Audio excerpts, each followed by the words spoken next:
నేను మొన్న ఒక షార్ట్ పెట్టానండి, మామిడికాయ పప్పు మళ్ళీ చేస్తాను మన ఛానల్లో, బచ్చలాకు వేసి. ఎంతమంది కావాలంటే చాలామంది కావాలన్నారు, సో అందుకే వీడియో తీస్తున్నాను అనమాట. మాకు ఒక మామిడికాయ సరిపోతుంది ఫ్రెష్గా. అసలు ఎన్ని ఉన్నాయో, ఎప్పుడు మాకు మార్చ్ ఏప్రిల్లో అలా వస్తాయన్నమాట. కానీ ఈసారి ముందే మామిడికాయలు వచ్చేసాయి. మా చెట్టు మామిడికాయ పప్పు, కూర, పచ్చడి చాలా బాగుంటుంది. రండి మామిడికాయ పప్పు చేద్దాం. అయితే ఇందులో కొంచెం పాలకూర అయినా బచ్చలాకైనా వేస్తే బాగుంటుంది. కొన్ని ఆకులు కూడా తెంపుకుందాం. ఇంట్లో పెంచిన చెట్టు కాబట్టి ఫ్రెష్గా ఆకులు అప్పటికప్పుడు తెంపి కట్ చేసి పప్పులో వేస్తే మంచిది. బచ్చలాకులో కావాల్సినంత ఫోలిక్ యాసిడ్ ఉంటుంది. ఆడవాళ్ళకి చాలా చాలా అవసరం. ముఖ్యంగా ప్రెగ్నెంట్ లేడీస్కి బచ్చలాకు రెగ్యులర్గా పెడుతూ ఉండండి. బచ్చలాకుతో పప్పు చేయొచ్చు, ఉల్లిపాయలు ఎక్కువ వేసి కూర చేయొచ్చు. అంతెందుకు, రాగి జావని బాగా ఉడికిచ్చేసి బచ్చలాకును కూడా అందులో ఉడికిచ్చి కలిపి తాగిస్తే కనుక చాలా అంటే చాలా మంచిది, ప్రెగ్నెంట్ లేడీస్కైనా అలాగే బాలింతలకైనా. సో ఆకు తెంపేశాను, పదండి లోపలికి వెళ్ళి పప్పు వండుకుందాం. వీడియోలు తీస్తుంది, వెనకాల అక్కడ తగిలించుకుంటుంది, ఇక్కడ తగిలించుకుంటుంది, లేకపోతే కింద పడుతుంది. మా యశ్ గురించి మాట్లాడుతున్నాను. కట్ చేస్తే కిచెన్లో. సో మరి ఫస్ట్ కందిపప్పు వేసుకుందాం. ఓన్లీ ఒక పూటకి సరిపడా పప్పే వండుతున్నాను. ఇందులో కొంచెం పెసరపప్పు వేస్తే టేస్ట్ బాగుంటుంది. ఫస్ట్ పప్పుని కడుగుదాం మంచిగా. ఒక 2 సార్లు వాష్ చేయాలి. పప్పు వాష్ చేసిన తర్వాత పప్పు మునిగేంత వరకు నీళ్లు పోసుకోవాలి. ఎప్పుడైనా నీళ్లు పోసి ఇందులో 1 స్పూను ఆయిల్, కొద్దిగా పసుపు వేసి మూత పెట్టి 3 విజిల్లు రానివ్వాలి. ఎప్పుడైనా ఆకుకూరల్ని ఫస్ట్ కడిగేసిన తర్వాత కట్ చేసుకోండి. కట్ చేసిన తర్వాత కడిగితే అందులో ఉన్న విటమిన్స్ అన్నీ వెళ్ళిపోతాయని మనందరికీ తెలుసు. బట్ స్టిల్ మనం అలాగే కట్ చేస్తాం.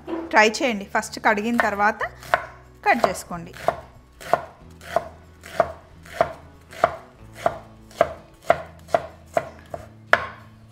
బచ్చలాకు కట్ చేసేసాం కదా. ఇప్పుడు మామిడికాయని పైన తొక్కు తీసేసి ముక్కలు కట్ చేసుకోవాలి. సో మామిడికాయ ముక్కలు కట్ చేశాను, బచ్చల కూర కట్ చేశాను, అండ్ పచ్చిమిర్చి కట్ చేశాను. నేను ఉల్లిపాయ కూడా వేస్తానండి, వేసుకుంటే బాగుంటుంది. సమ్ టైమ్స్ వేస్తా, సమ్ టైమ్స్ వేయ, డిఫరెంట్ టేస్ట్. కానీ మరీ ముక్కలు ముక్కలు కాకుండా ఇలా పెద్దగా వేస్తే బాగుంటుంది. సో మరి కుక్కర్ ఇప్పుడు 3 విజిల్లు రావాలి మనకి.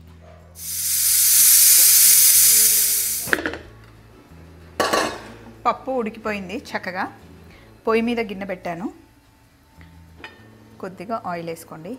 ముందు కొన్ని ఆవాలు, కాస్త జీలకర్ర. నేను ఎప్పుడు పప్పులో తాలింపుకి జీలకర్ర ఎక్కువ వేస్తాను, నాకు ఇష్టం. అలాగే ఎండుమిరపకాయలు, పచ్చిమిరపకాయలు,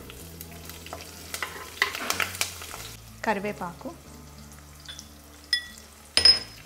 అలాగే వెల్లుల్లి,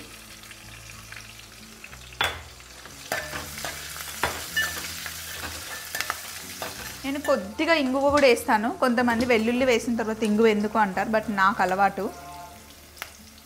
ఆల్రెడీ పప్పు ఉడికించేటప్పుడు మనం పసుపు వేసాం కాబట్టి కొంచెమే వేస్తున్నాను ఇప్పుడు. తర్వాత ఉల్లిపాయ కట్ చేశాను కదా పెద్దగా, అది ఇందులో వేసేసి. సాంబార్ ఉల్లిపాయలు ఉంటే వేసుకోవచ్చు. అలాగే బచ్చలాకు,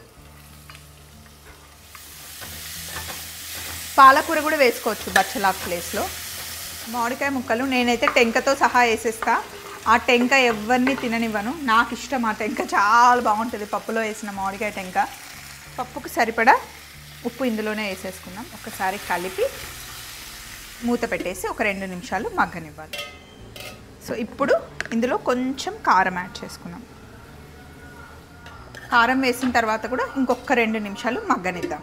ఇప్పుడు ఉడికించిన కందిపప్పుని జస్ట్ ఇలా కవ్వంతో లైట్గా మ్యాష్ చేసుకుందాం. ఇందులోనే మనం తాలింపు చేసుకున్న మామిడికాయ గుజ్జుని వేసేసేయండి.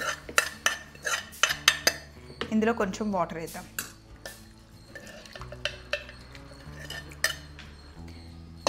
వాటర్ యాడ్ చేసేసి మళ్ళీ కొద్దిసేపు పొయ్యి మీద పెట్టుకోవడమే.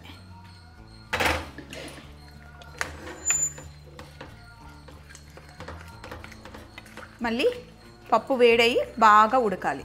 పప్పు బాగా ఉడికిందంటే ఇంకా స్టవ్ ఆఫ్ చేసుకోవడమే. కమ్మగా ఉంటుంది. ఏదో ఒక ఆకుకూర బేస్తో మామిడికాయ పప్పు తయారు చేసుకోండి.